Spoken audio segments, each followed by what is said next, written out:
in agriculture sector. Yeah, why is that important? If you see here, this is here you can see the list of countries and what percentage of their GDP is on the agriculture.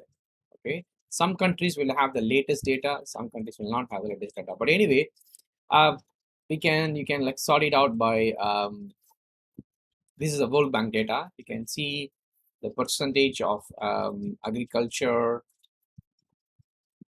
by countries and how much percentage the GDP they are. The reason why I want to show this number is that agriculture is like one of like a prominent sector where there will be a lot of challenges and problems faced in the supply chain of the products from the produce and until it goes to the seller.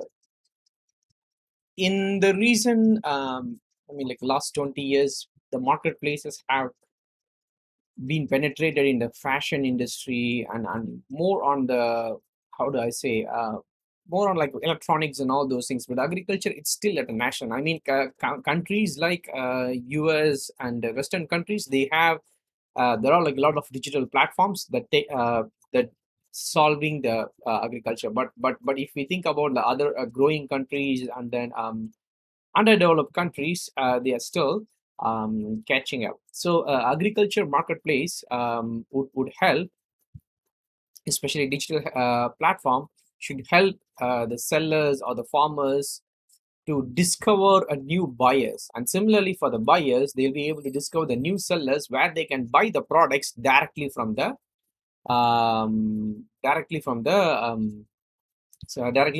sellers. Okay, so I'm taking an example of an app we have did which have like 5,000 installs. Yeah, so what I'm going to show here is that how we built these app.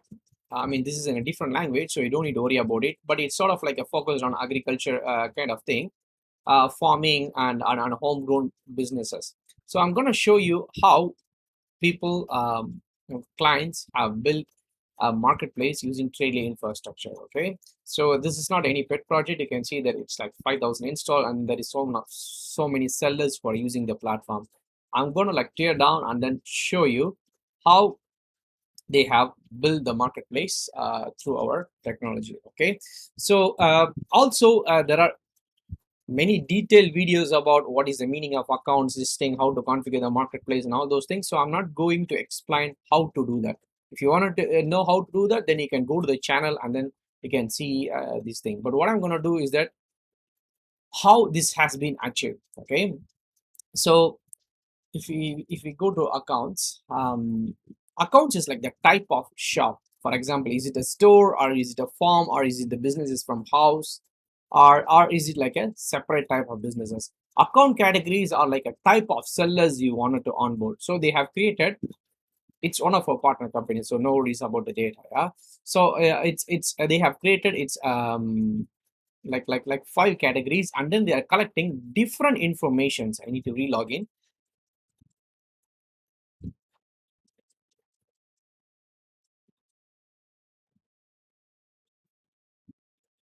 Just a minute, it's going to load. So they are collecting different informations based on the store type. So you could see from the account attributes, they are collecting like the VAT, like what when is the store opens, and then do you sell like a wholesale or retail. I mean, this is like in local language, so don't worry about it. But like what I'm trying to share is that, for example, if I go to my store, yeah, if I go to my store and then if I edit, I can actually change the language to English. Just a minute. Not everything will change to English, but let's say. So go to my store, edit my profile. So you can see here, based on the type of store, you can find here. Yeah, I'm like this is my store details. I can select the what type of stores I am. So they have created that, and also they're asking some additional information, for example, manufacturer, resale kind of thing, and then what type of shipment you offer, blah blah blah. Yeah, so they use this account section to onboard their sellers. Then is the listing section. So for example, let me just close these. For example, you see here, it's loading. There are like type of products they wanted to create. Yeah, so this catalog, for example, yeah, there's like around eight, like a few I think dozens of categories. Okay, so those categories you can configure under the listings. That's what they have configured as well. And similar, there are like a lot of subcategories as well. On top of the parent category, they have the subcategory as well. So for example, if we take a look in one of the, we can see this is an they have select home decor as a parent category, and then next to that they have created another subcategory. Okay, and put some images to that.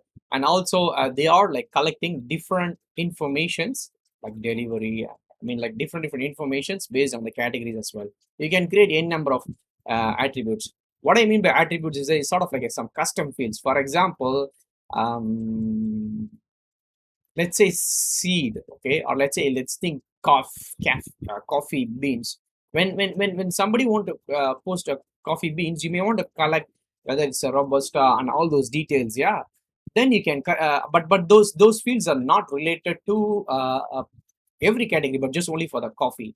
So you can create attributes and then create these attributes under that coffee to collect additional informations, or call as the additional attribute informations about those coffee. So people can use those information, I mean the buyers can use those information to filter out. And also you can also use that information, I mean like when they are post it, it's gonna be on a specific categories with the more informations.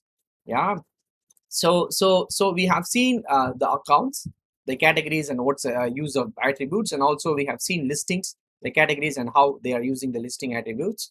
And also like if we see this form submission, let's say if you see this, it's asking title, price. It's also has in stock.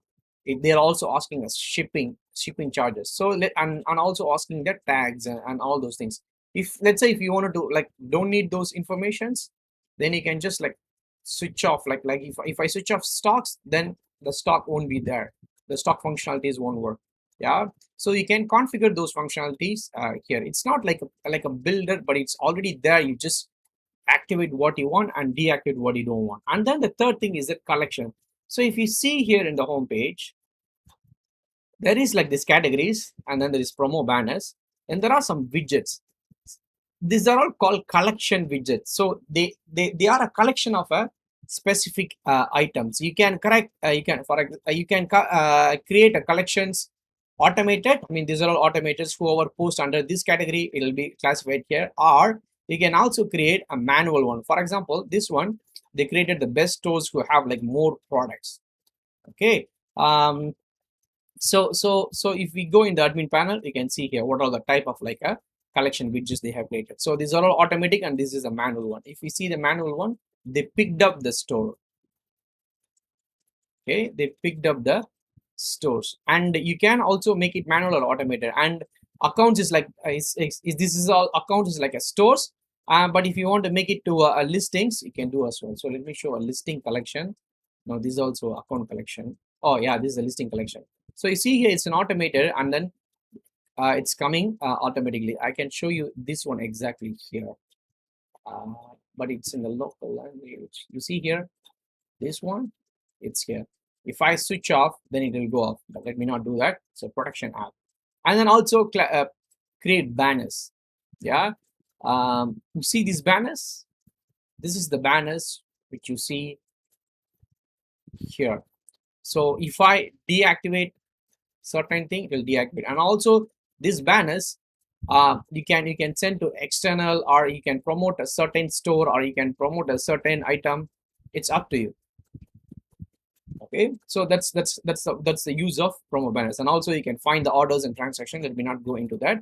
So confidential data. Yeah, other than that, is that, do they use any other functions?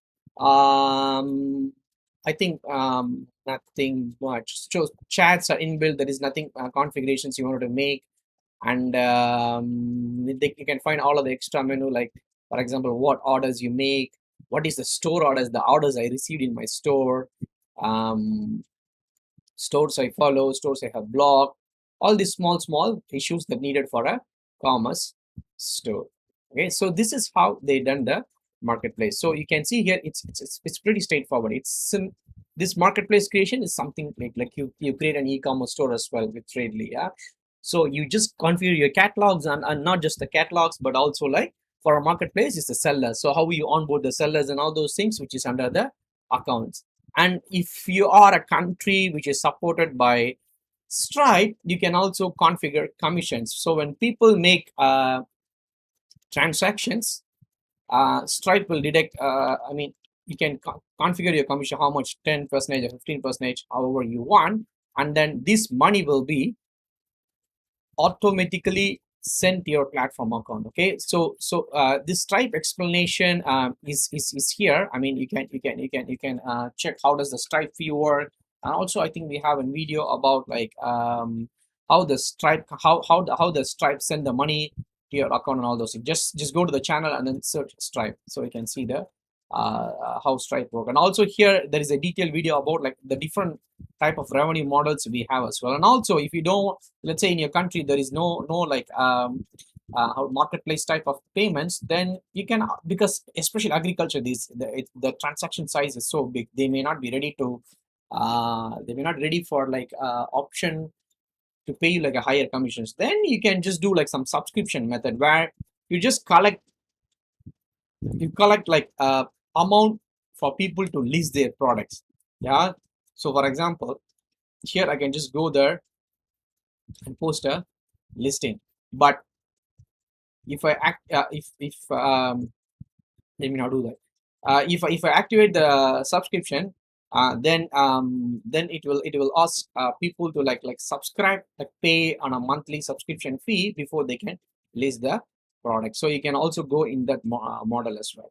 And there are like other functionalities, but the purpose here is that how easy is to build a agriculture marketplace. Okay, agriculture marketplaces don't always need to be like something focused on a consumer, like what you seen here, but it can also be like a B2B one, where you connect I mean the bigger farmers with the bigger and then the stores who want to buy products for them, maybe for the restaurant or the shops. It's a B2B. Yeah, it's up to you how you do that. And not just that, you do not always need to think about like transaction based marketplace as well. Maybe you can make this marketplace sort of like free, and then you can add additional things like something like logistic services. Because for example, recently I was just like going a latest articles for you to show this company, just a very recent one, that's why I opened it to show for you. It's a B2B agriculture marketplace in Pakistan. What they're solving is that I can show you what they're solving is, it's a logistic it's a logistic problem. Because when the products get, wait, where is it? Yeah, the company wants to fix by creating a shorter and more streamlined logistic infrastructures. Because you see here, the fragmented supply chain means 30 to 40% of the produce is wasted because they are perished or damaged each time when they're unloaded, warehoused, and reloaded. So maybe you can solve the efficiency in the logistics sector. We do have a logistics solution which is not available for public, but you that will allow you to like handle logistical element in the business. So you allow the marketplace to work in the site, it goes on, and then when people buy an item, or like when they make a deal, you can help planning the warehouse using the logistic management system. So you may own vehicles, or you may onboard vehicles with the agents, and then you can plan these routes and all those things. Okay, so do your research. I mean, what we are providing is just the technology, but you as a business person will know the ground realities. Yeah, I mean, one of the things which I was like inspired from here is that they spend so much of time. They were mentioning somewhere like they spend so much of time speaking with these farmers. Okay, yeah, you see here we spent months in wholesale market. We interviewed hundreds of retailers and got to know the standardization of the product is needed in Pakistan. So it's, you need to do your groundwork and then really find what is the demand, what is the challenges people are like facing, and then you solve it. So it's not always just about the marketplace. The marketplace just provides you for people to connect and interact, but there could be another ground challenges. But you will be stronger in the That's why you should not, I mean, it's not like you should not, you may not need to invest so much on the technology. Technology is, you can like reuse those SaaS platforms to launch your marketplaces, but your strength can lies on the groundwork, which nobody can compete with you. Yeah, if there is any question, just reach out in the comment or come to our community channel to ask any doubts. All the best.